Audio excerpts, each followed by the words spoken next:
Nabi sallallahu alayhi wa sallam, c'est un hadith qui est authentique. La femme de Bani Makhzoum. Et là, le hadith où le professeur lui dit, Anna Fatima, si Fatima, la fille de Muhammad sallallahu alayhi wa sallam, avait volé, j'aurais fait la même chose dans ce sens-là. Le hadith est connu, il se trouve dans les authentiques.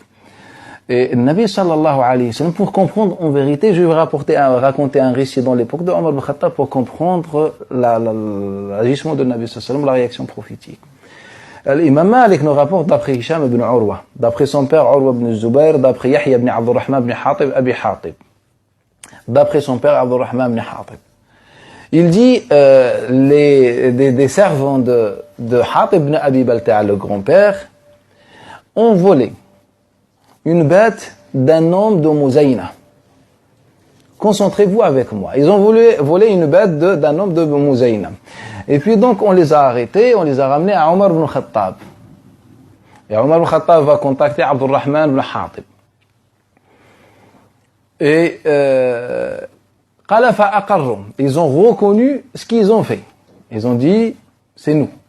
Et là, Nabi sallallahu alayhi wa sallam, Omar ibn Khattab fa'amara an yuqta'u. Et là, le Omar ibn Khattab a demandé, a ordonné à Kathir ibn Salt, de les sanctionner. Et après, il lui dit non, arrête.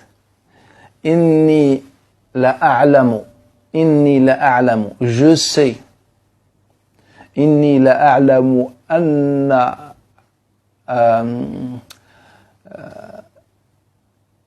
dans le sens, il dit, je sais qu'ils ne reçoivent pas ce qu'ils doivent recevoir comme salaire. Le sens exact de sa parole. Je sais qu'ils ne reçoivent pas le bon salaire de leur travail. Wallahi, il jure par Allah, eux, s'ils mangent le haram, il est pour eux halal. Walakin la ughrimannaka gharamatan. Walakin, et par Allah Ta'ala, je vais toi sanctionner, ya Abdurrahman, une sanction que tu vas jamais l'oublier. Et puis il se dirige vers cet homme de Muzayna, la victime. Il lui dit, combien on t'a donné pour ta bête? Qala 400 pièces. Faqala Omar ibn Khattab, moi je te donne maintenant 800 pièces. Ya Abdurrahman paye 800 pièces.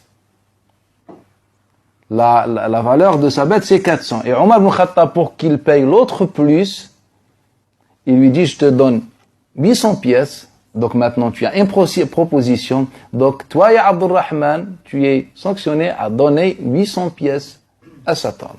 Et tes servants n'ont aucune responsabilité et tu es le seul responsable. En vérité, pour comprendre les sanctions en islam, si on parle du vol, le vol, la sanction ne s'applique pas tant que les droits ne sont pas donnés à leur propriétaire. C'est-à-dire, si quelqu'un a un quelconque besoin, en islam, on n'applique pas sur lui ni cette sanction ni autre chose. Tout ce qui est et donc, pour comprendre, donc, un Nabi sallallahu alayhi wa sallam est venu. Un Nabi sallallahu alayhi wa sallam donnait à chaque homme, à chaque femme, un salaire pour pouvoir vivre tranquillement dans sa vie. Sans qu'on compte le travail, la profession qu'il avait. Le prophète donnait à tout le monde, ça dépend des besoins, etc. Mais le prophète donnait à tout le monde. C'est-à-dire tout le monde vivait dans une suffisance. Il n'y avait pas de nécessité.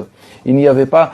Quand on parle de cette femme, elle était loin d'être dans la nécessité, etc. Donc, c'est-à-dire, si j'arrive, si je vole, c'est vraiment, je le fais gratuitement. J'ai pas besoin, j'ai rien, j'ai la belle vie, mais je vole. C'est-à-dire, j'ai un mal esprit, je suis malsain, je ne suis pas quelqu'un de correct. Donc, le Nabi sallallahu alayhi wa sallam applique la loi sur cette dame. Et lorsqu'on s'agit de Omar ibn Khattab, et celui qui nous explique la compréhension, quand il y a un besoin en islam, si quelqu'un est dans le besoin, il vole, il n'a aucune responsabilité. C'est-à-dire, s'il est employé, le juge doit voir si son salaire correspond bien à ce qu'il donne comme sacrifice, comme énergie, comme effort. Si il le fait, c'est le patron qui est responsable et celui qui doit prendre en charge son salarié. Le salarié n'a aucune... Donc, mais cette loi, on peut pas l'appliquer tant qu'on n'a pas une loi prophétique qui nous change la vie. C'est-à-dire tant qu'on n'a pas cette structure, ce confort dans la vie, on ne peut pas envisager de parler sur l'application des sanctions et des peines en islam.